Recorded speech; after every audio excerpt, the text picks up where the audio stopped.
Buenos días, soy el ingeniero Jesús Miranda y esto es una clase de automatismos y cuadros eléctricos para segundo año de bachillerato. Se tratarán de abarcar los siguientes temas: elementos de medida o instrumentos de medida, interpretación de esquemas automáticos, arranque de máquinas eléctricas, variación de velocidad de máquinas eléctricas en continua y en alterna y tecnología neumática. Primero, los equipos de medida. Estos equipos de medida ustedes ya deberían estar bastante familiarizados con ellos. Vienen a ser lo que es el multímetro digital. También tengo el analógico, la pinza perimétrica, el probador de continuidad y el probador de fase. Vamos a desglosar cada uno de estos. El multímetro. El multímetro es un instrumento, también conocido como polímetro, que nos permite efectuar la medida de distintos parámetros, como son voltaje, corriente, resistencia y entre otros. Este de aquí es un multímetro digital de la marca Fluke. Este de aquí es bastante caro, cuesta alrededor de los $500-700. En cambio este de acá es un multímetro analógico. Es un multímetro también, es un polímetro, pero es analógico. En cambio este de acá es digital, pero es mucho más barato, cuesta alrededor de $5 o a lo mucho unos $10. Pongo estos tres para explicar cómo se manejan cada uno de ellos. Este de aquí, para utilizarlo, primero se debe colocar el parámetro. Puede ser voltaje en continuo, voltaje en alterna, milivoltios, ohmiaje para resistencia, miliamperios para corriente, y luego se procede a hacer la medida. Así de sencillo. Obviamente se deben colocar las puntas de prueba en el color negro que dice aquí COM. Se coloca la punta de color negro y la punta de color rojo se conecta dependiendo de la capacidad de corriente. Por ejemplo, si vamos a trabajar con amperios, debemos conectar aquí, pero si vamos a hacer medidas del orden de los miliamperios, debemos conectar acá. Hay una capacidad máxima de corriente. Aquí se puede observar la capacidad. Aquí dice 400 miliamperios. Cuando se exceda este valor de 400 miliamperios, ya pasamos a conectar la punta roja acá. Entonces eso ya es algo que deberíamos tener presente antes de hacer las pruebas. De igual manera, esto aguanta un valor máximo de 10 amperios. Si sobrepasamos ese valor de amperaje, podemos llegar a fundir un fusible interno del multímetro. Listo. ¿Qué hace diferente en cambio el de acá? También es digital, pero este de aquí debe escalarse. ¿A qué me refiero con escalarse? Aparte de tener las consideraciones de conectar las puntas de prueba de la forma correcta, la punta de color negro se conecta aquí en el común y la roja se conecta dependiendo de la capacidad de corriente que vayamos a medir.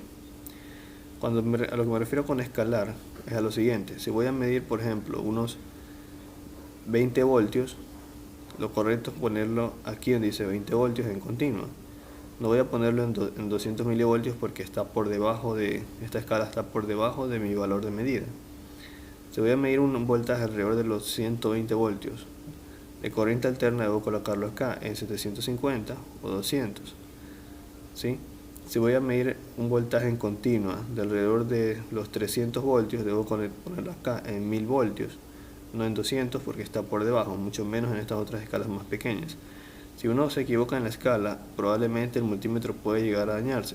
Por eso, si usted no desconoce en qué orden de voltaje puede estar dicho un voltaje en que usted desconozca que quiera medir, lo más aconsejable es colocar el parámetro en la escala más alta y luego irla bajando hasta que la medida se ajuste de una forma apropiada en la pantalla. Consideraciones. Voy a describir las más importantes. Para medir voltaje se conecta en paralelo a la carga, las puntas de prueba. Para medir corriente se conecta en serie con la carga. Listo. Una observación muy importante: antes de que vayan a medir resistencias, siempre asegúrense de que entre esos dos nodos no haya voltaje. Si primero pongan el multímetro en voltaje, en una escala de voltaje apropiada, miren los puntos a ver si no hay voltaje entre esos dos puntos y luego proceden a medir resistencia. ¿Por qué? Porque sería un grave error tratar de medir resistencia si esos dos puntos están entregando voltaje, porque podrían llegar a averiar el multímetro o hacer un corto también. Ya, el siguiente artefacto, la pinza perimétrica. Se llama pinza perimétrica porque a través de esta pinza se puede medir la corriente cuya unidad de medida es el amperio, ¿no? ¿Cómo es esto posible? Esta pinza contiene un pequeño sensor que tiene la capacidad de poder definir la cantidad de corriente en función de la intensidad del campo magnético que se va a generar alrededor del cable. Ustedes deberían saber que si por un cable circula corriente, este va a generar líneas de campo magnético en su alrededor, ¿sí? Y estas líneas de campo magnético son sensadas por esta pinza. De esa forma la pinza puede determinar, de esa forma se puede determinar con esas lecturas la cantidad de corriente que circula por el cable. Si nosotros tenemos más de un solo cable dentro de la pinza, la corriente resultante va a ser el resultado de la suma vectorial de las corrientes que se transmiten al interior de esta. Se observa que la pinza perimétrica también puede medir otros parámetros como voltaje, resistencia. Es un instrumento bastante completo y también tiene puntas de prueba. Medidor de continuidad. El medidor de continuidad no es otra cosa que un instrumento que nos va a permitir definir si hay continuidad entre dos puntos dados de un circuito. Tiene dos puntas de lagarto para hacer las pruebas y también dos puntas de lagarto con una sonda inalámbrica para poder tener acceso a zonas que se nos haga difícil acceder o llegar. Probador de fase. Un probador de fase no es nada más que, como su propio nombre lo dice, un instrumento que nos permite determinar cuál es la fase en un circuito. ¿Cómo se usa? Con esta pequeña punta nosotros tocamos el cable que sospechamos que es la fase y con el dedo gordo tocamos aquí para hacer tierra. De esta manera se debe encender este pequeño foquito de león y tal vez nos dé una indicación en el display, pero el punto es que de esa forma se identificará que es la fase. Existe uno mucho más sencillo como el de acá, que solo tiene el foquito de neón. Ustedes ponen el color rojo en el cable que creen que es la fase y el negro en el que creen que es el neutro y el foco debe encender. Si no enciende, está al revés y esa no es la fase. Y acá también hay una implementación artesanal muy sencilla que ustedes podrían hacer. Un foco de neón, una resistencia de 2200 ohmios con dos terminales de cable y su funcionamiento es el mismo. Listo. Vamos al siguiente tema. El siguiente tema en el pénsul decía interpretación de esquemas de automatismos, ¿no? Y arranque de motores. Ustedes ya con esto deben estar bastante familiarizados. El arranque de un motor. El arranque de un motor comienza con el disyuntor, luego con el disyuntor pasa a lo que vendría a ser el relé térmico y luego pasa el contactor. Aquí dice contactor. Y aquí luego pasa unas borneras de conexión. Pero lo más importante es el disyuntor, el relé térmico, el contactor. El contactor por lo general está controlado por un implemento de mando, en este caso es un interruptor, ¿sí? Y esto maneja el encendido y el apagado o el arranque de un motor trifásico en este caso. El motor, ustedes ya saben que el motor no es otra cosa más que una máquina eléctrica que puede transformar la energía eléctrica en energía mecánica, en este caso rotativa. Consta de un estator, aparte de un estator, un rotor y una caja de conexiones que es la que se encuentra aquí arriba. Esta caja de conexiones por lo general tiene 6 borneras que van a interactuar directamente con las 3 bobinas principales de nuestro estator. Entonces, al interactuar con las 3 bobinas principales del estator, nosotros podemos configurarla de dos maneras distintas, de estrella y triángulo. En estrella es como se muestra aquí y en triángulo como se muestra acá. Esto nos va a permitir poder ajustarlo al nivel de voltaje que nosotros consideremos apropiado que está suministrando nuestra red y también poder hacer operaciones como el arranque estrella delta y entre otras cosas. Esta gráfica me parece bastante apropiada porque aquí se muestra para explicar un arranque sencillo de motor. Aquí tenemos un motor trifásico, tenemos el circuito de fuerza y el circuito de mando. El circuito de fuerza, como se observa aquí, está compuesto por nuestro disyuntor principal, nuestro contactor, nuestro relé térmico y el motor. Y aquí también se muestra una gráfica de cada uno de esos componentes. Aquí está la gráfica del disyuntor, acá la del contactor, acá la del relé térmico y la del motor, ¿sí? Entonces, ¿qué es lo que va a pasar? Nosotros accionamos manualmente el disyuntor para que todo esto se alimente. Y lo que debe suceder es que al accionar el contactor, al cerrarse, se prende el motor. Pero el contactor se cierra por el circuito de mando. El circuito de mando también tiene un disyuntor de protección. ¿Cómo trabaja esto?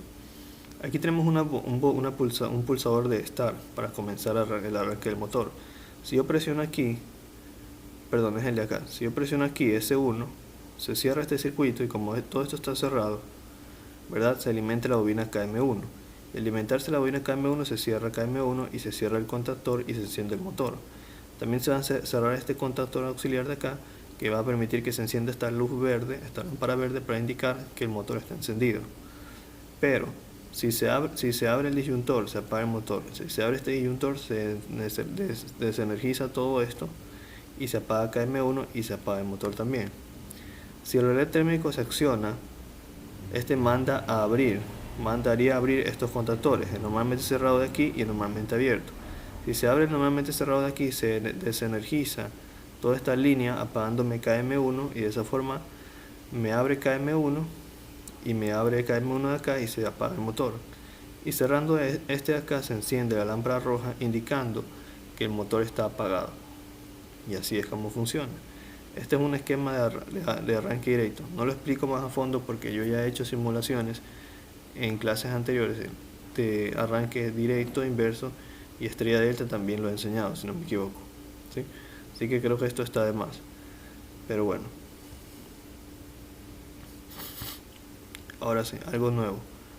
Variación de velocidad de máquinas eléctricas de corriente continua y corriente alterna.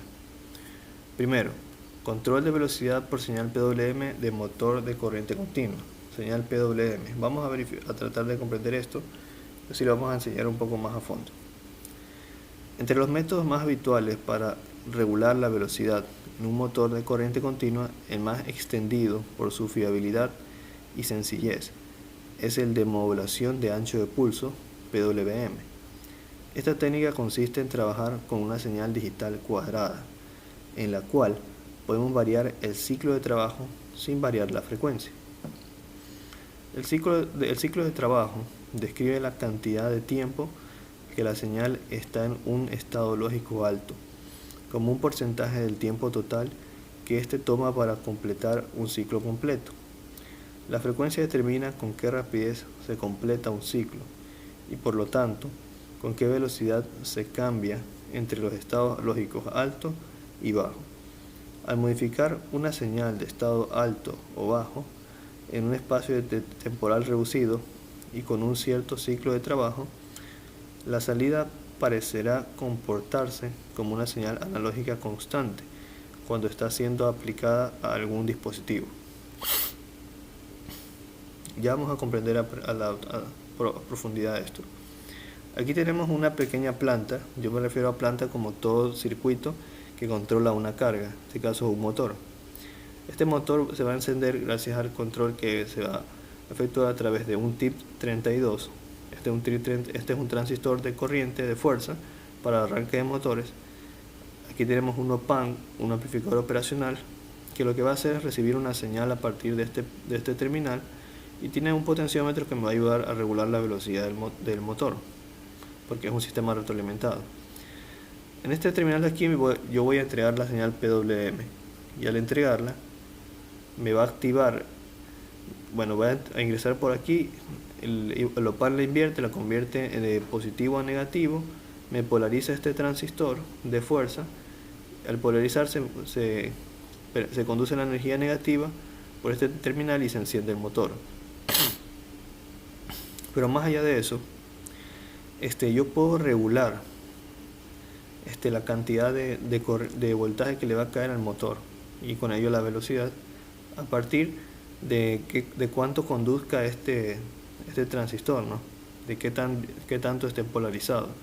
Y eso lo puedo controlar por la señal que voy a entregar a este amplificador operacional, que lo que hace es invertirme la señal y llevarla hasta el transistor, aparte de hacer una copla de impedancias. ¿Sí? ¿Cómo hago esto?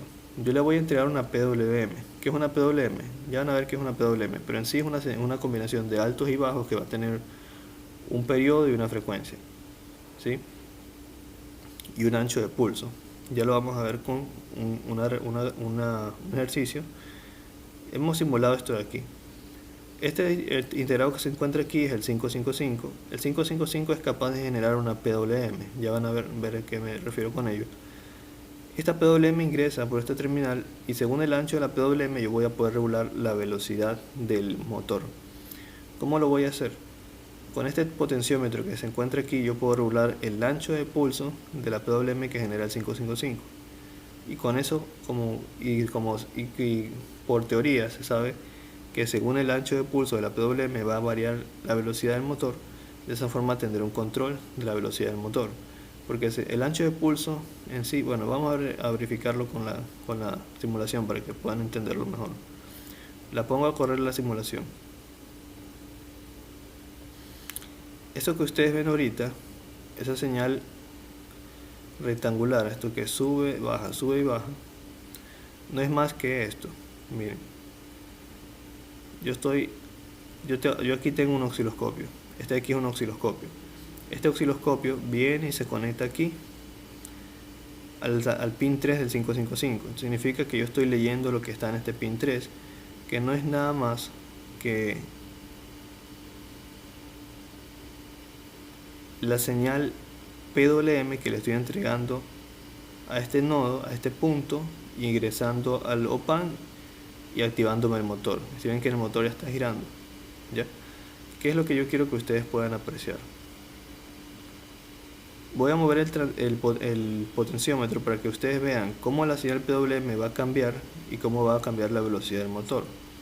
Voy a subir. Si ven que a medida que voy subiendo el potenciómetro, la PWM va cambiando. Se ha hecho más fina. No es que se ha hecho más fina. La aplicación sería que se ha encogido más.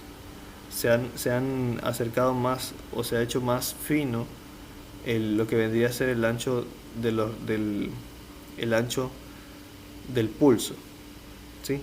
Y eso se traduce en que el motor empieza a moverse más lento. ¿Por qué es esto? Porque la señal PWM, que es lo que se encuentra aquí, ahora está muy finita.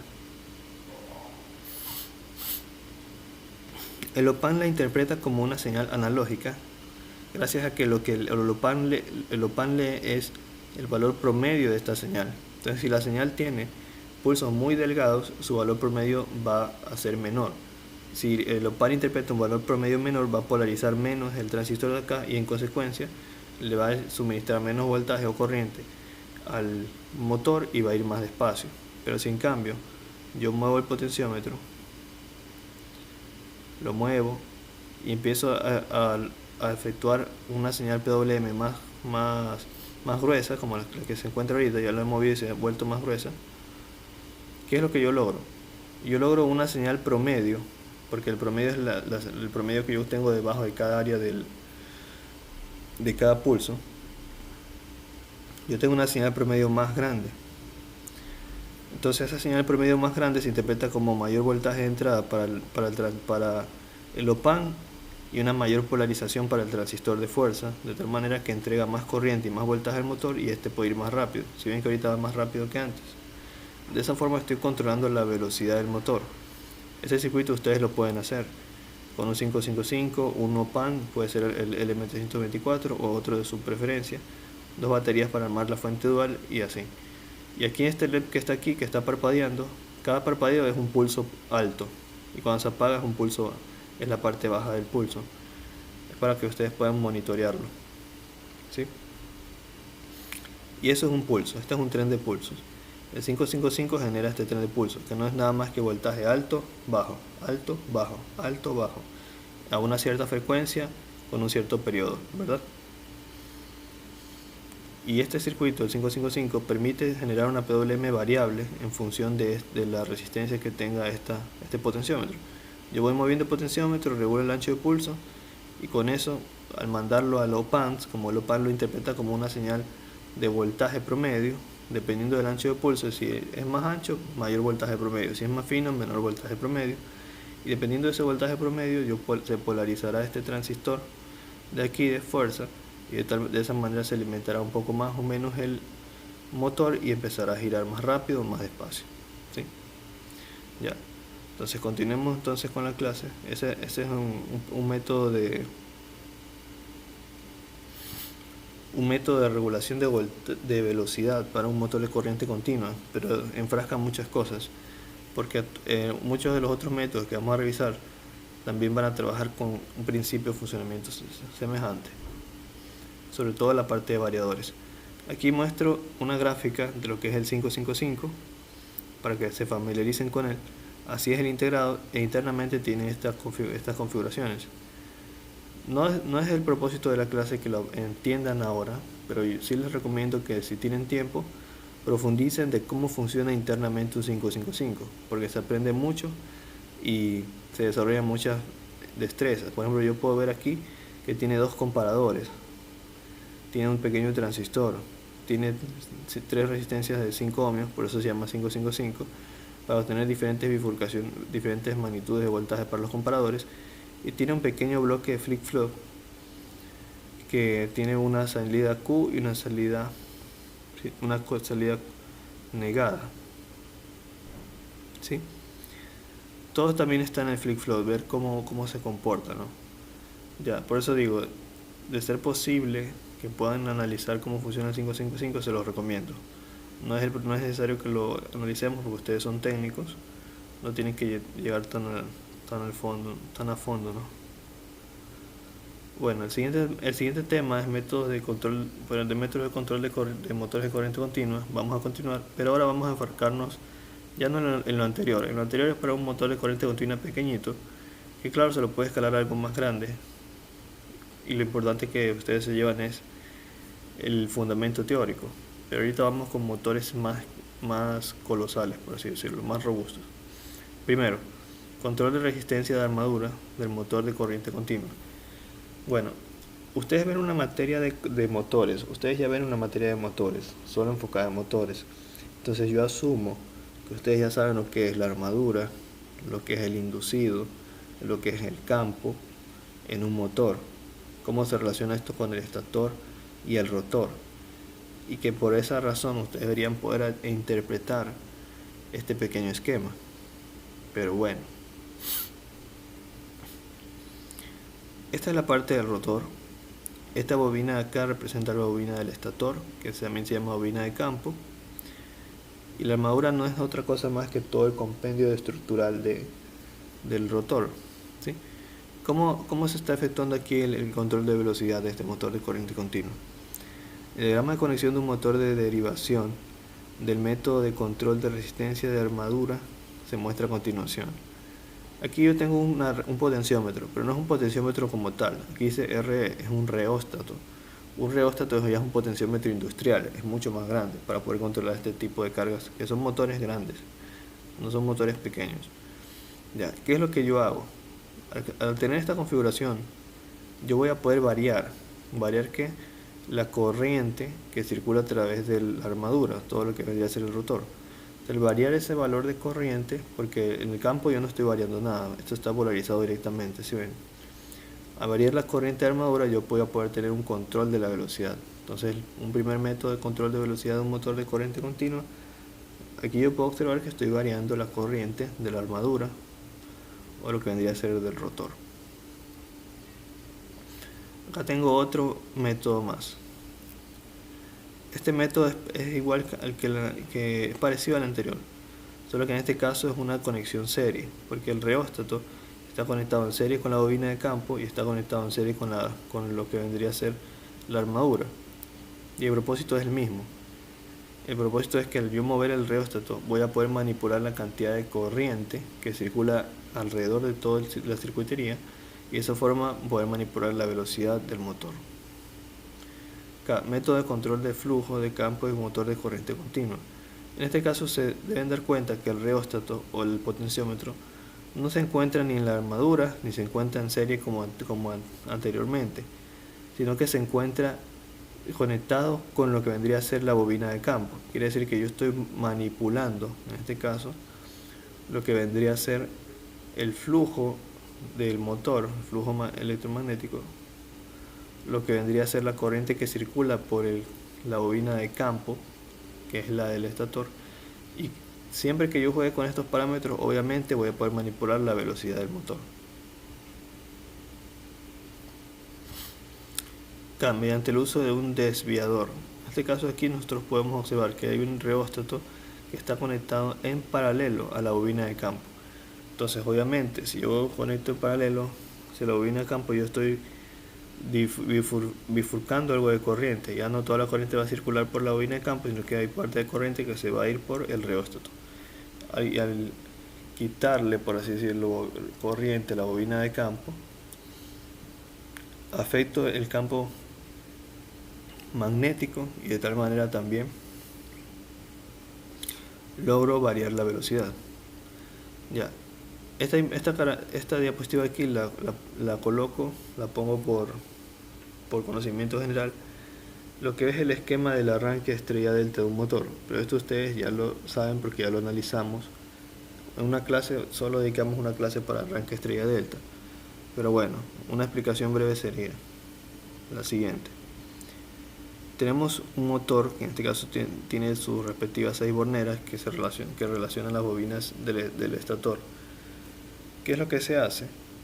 En una primera instancia un contactor se activa y me conecta el motor en estrella, y luego después de un tiempo prudente se desactiva el anterior contactor y se activa el contactor 2 y lo deja en delta. El propósito de esto es poder eliminar o reducir las corrientes de pico de encendido y poder llevar al motor a su potencia nominal, pero después de un momento de que haya arrancado no a su plena carga, para poder evitar esos transientes que no son muy agradables para la red eléctrica. Arranque por autotransformador. Este tiene distintas tomas de decisión, por lo que en el momento de arranque al motor se le aplica la tensión menor disminuyendo la intensidad y se va elevando de forma progresiva hasta dejarlo conectado a la tensión de la red. Yo puedo aquí observar que yo tengo mis 3 líneas principales, pasan por el contactor, pasan a tres especies de reóstatos que están puenteados y se interconectan con lo que vendría a ser las conexiones de la caja de borneras del motor. Obviamente yo puedo observar que al variar la resistencia de estos 3 reóstatos, yo voy a poder manipular un parámetro que me permite tener control sobre la velocidad del motor. El caso de acá, arranque con resistencias en serie en el combinado del estator. Si ustedes se dan cuenta, aquí tenemos 3 resistencias que van directamente al combinado del estator. De igual manera, si yo varío estos reóstatos, voy a poder afectar en cierta medida la corriente y con ello voy a afectar de alguna forma a la velocidad de la máquina. Ya.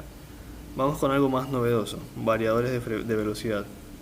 Se trata de dispositivos electrónicos que permiten el control completo de motores eléctricos de inducción y hay de corriente continua y los que hay de corriente continua, variación de tensión, y los de corriente alterna, variación de la frecuencia. Los más utilizados son los de motores de trifásicos de inducción y rotor sin bobinar, jaula de ardilla. También se les suele denominar inversores a los variadores de frecuencia o variadores de velocidad. Ya, ¿de qué se trata esto? Ustedes saben que la impedancia para cargas netamente inductivas, en este caso los motores son cargas puramente inductivas literalmente, porque solo tienen bobinas. La reactancia para un inductor se define como W por L y la impedancia como JW por L, la impedancia para un inductor. Ya, obviamente, si yo me puedo fijar que la impedancia está en función de W, que es la frecuencia en radianes sobre segundos que entrega la fuente de alimentación, ¿sí? Y si yo, por ejemplo, determino potencia igual a voltaje por corriente y expreso dicho voltaje o dicha corriente en función de mi impedancia, implícitamente esa potencia va a depender también de W, ¿verdad? Porque la impedancia depende de W. Entonces mi velocidad también va a depender de W, que es esa frecuencia en radianes sobre segundos. ¿Y qué concluyo con eso? Concluyo que si yo varío la frecuencia, puedo variar la velocidad en cargas de corriente alterna, en este caso trifásicas. Y por esa razón se ha llegado a la construcción o la invención de los variadores de frecuencia, ¿Qué son los variadores de frecuencia? Son componentes que tienen la capacidad. En este caso, a través del esquema lo podemos revisar. Toma la señal de la red y ¿qué hace? La va a rectificar, o sea, la convierte en continua. Toma la señal de la red y la convierte en continua. La almacena en un capacitor, la filtra. Y luego esa corriente en continua la trocea, si ese es el término que se usa, la trocea, o la descompone para poder generar otra señal de corriente alterna a una frecuencia que yo quiera. Entonces, como yo puedo manipular la frecuencia de mi señal de corriente alterna, implícitamente podré manipular la velocidad del motor. Para eso también los variadores tienen una pequeña parte de control que regula todo eso, ¿no? Entonces, ¿qué es lo que hacen los variadores de frecuencia? Generan una señal alterna, pero a una frecuencia que yo quiera, para en consecuencia poder controlar la velocidad de un motor. Ya. Vamos con el tema de neumática. Transforma la presión de un fluido en movimiento mecánico. El fluido en este caso es el aire. Para la neumática el fluido es el aire. Ventajas. El aire es abundante y barato, se transforma y almacena fácilmente, es limpio, no inflamable. Inconvenientes. Difícil de controlar en posición, fuerzas pares no muy grandes. A ver, neumática. Si nos damos cuenta en las características dicen no es inflamable y es muy limpio. Entonces, utilizar instrumentos neumáticos es absolutamente necesario dependiendo de la planta en la que vayamos a trabajar. Si la planta es una planta de alimentos, tenemos que utilizar dispositivos neumáticos. Si es una planta que trabaja con combustibles, también, porque si llegásemos a usar otro tipo de mecanismo que pueda ser una chispa o algo así, podría comprometer la seguridad de toda la empresa, ¿no? En cambio, los sistemas neumáticos solo utilizan aire, no son tan peligrosos como los otros. Y elementos de un sistema neumático: aire de la atmósfera, compresor, acondicionador, almacenamiento y distribución, válvulas, actuadores y máquinas. Entonces vamos, ¿qué es el compresor primero? Principales especificaciones: la presión y el caudal. Principales tipos de compresores: émbolo y centrífugos. Ya, el compresor no es otra cosa más que el artefacto que comprime el aire para poder tenerlo listo o predispuesto para alguna operación. Los compresores los compresores monoetapa y multietapa. Aquí tenemos dos compresores que, como se observa, están formados por pistones que van a estar sub y bajando con el propósito de comprimir el aire. Y este aire se lo comprime en un recipiente metálico.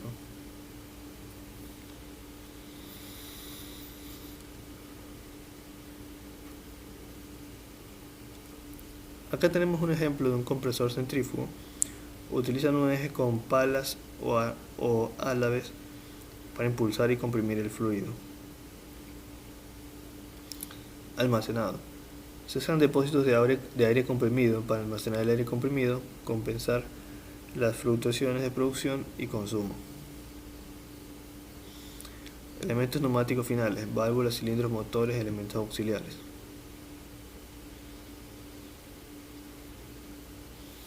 Válvula, representación y nomenclatura. A ver, aquí lo que quiero que se relacionen fácilmente es la nomenclatura, ¿no? Alimentación de aire comprimido es el pin 1. Aquí. El 2 y el 4, salidas de trabajo.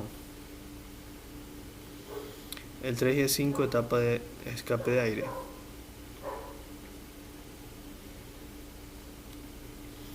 Y el 12 y 14, conexión de mando. Ya de esa forma yo trabajo con el pistón. Ya cada uno de estos elementos que se muestran aquí son elementos de mando de válvulas que permiten que mi pistón trabaje de alguna u otra manera.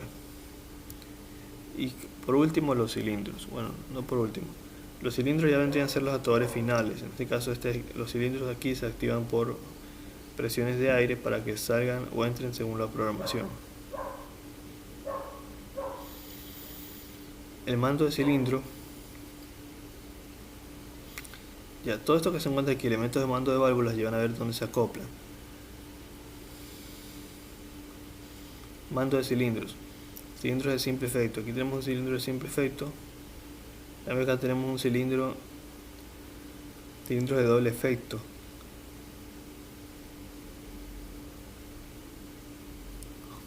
El efecto hace referencia a esto. Como aquí solo tiene un terminal que va a un extremo de simple efecto, en cambio el de acá tiene un terminal por un extremo y otro por el otro, es de doble efecto, de tal manera que si el pistón sale, ingresa una presión de aire por acá y el pistón regresa. Fin de carrera neumático. Este es el símbolo y este es el elemento. El fin de carrera neumático se activa cuando la palanquita que se muestra tiene en la parte superior, esta, llega a presionar una